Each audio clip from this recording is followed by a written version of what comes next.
জুলাইকে মুছে দেওয়া যাবে না। মুছে ফেলে যারা, তাদের বিরুদ্ধে আমাদেরকে ঐক্যবদ্ধভাবে রুখে দাঁড়াতে হবে। বিচারহীনতার সংস্কৃতি চিরতরে বিলুপ্ত করতে হবে। যারা খুন করেছে, হামলা করেছে, গুলি করেছে, শুধু তাদের বিচার নয়, যারা নির্দেশ দিয়েছে, মদত দিয়েছে, তাদেরও বিচার করতে হবে।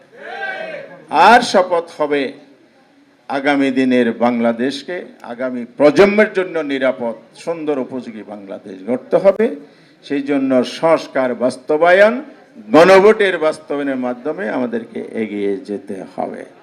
তাই সরকারের প্রতি, মাননীয় স্পিকারের প্রতি আমাদের আবেদন, আমরা গত পরশুদিন একটা স্মারকলিপিও দিয়েছি 11 দলের পক্ষ থেকে।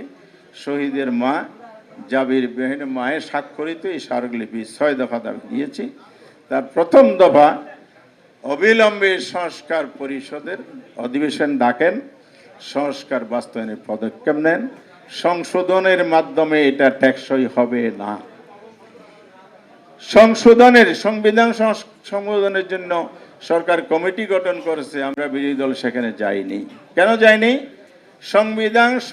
জুলাই সংবিধান সংশোধনের জন্য হয়নি, জুলাই বিপ্লব হয়েছে সংবিধান সংস্কারের জন্য। গণভোট সংবিধান সংশোধনের জন্য রায় দেয়নি, জনগণ রায় দিয়েছে সংবিধান সংস্কার পরিষদ গঠন করে সংস্কারের জন্য। তাহলে আপনারা যে পথে হাঁটছেন, এটা জন আকাঙ্ক্ষার পথ নয়, এটা জন আকাঙ্ক্ষার বিপরীত পথ। জুলাইয়ের রক্তের সাথে এটা বিশ্বাসঘাতকতার পথ। সুতরাং সংশোধনীর এই প্রক্রিয়া অবলম্বন করে জাতিকে বোকা বানানোর চেষ্টা করবেন না।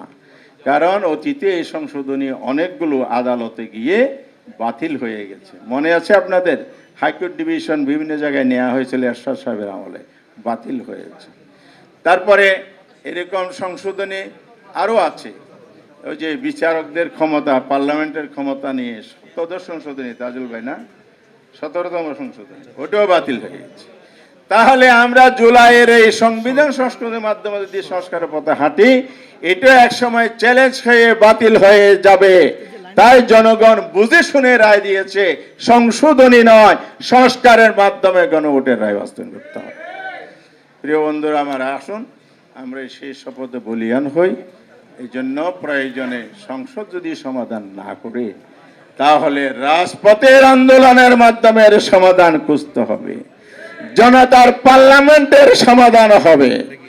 আদালত বিচার সুষ্ঠুভাবে না করলে জনগণের আদালতে বিচার হবে ইনশাআল্লাহ।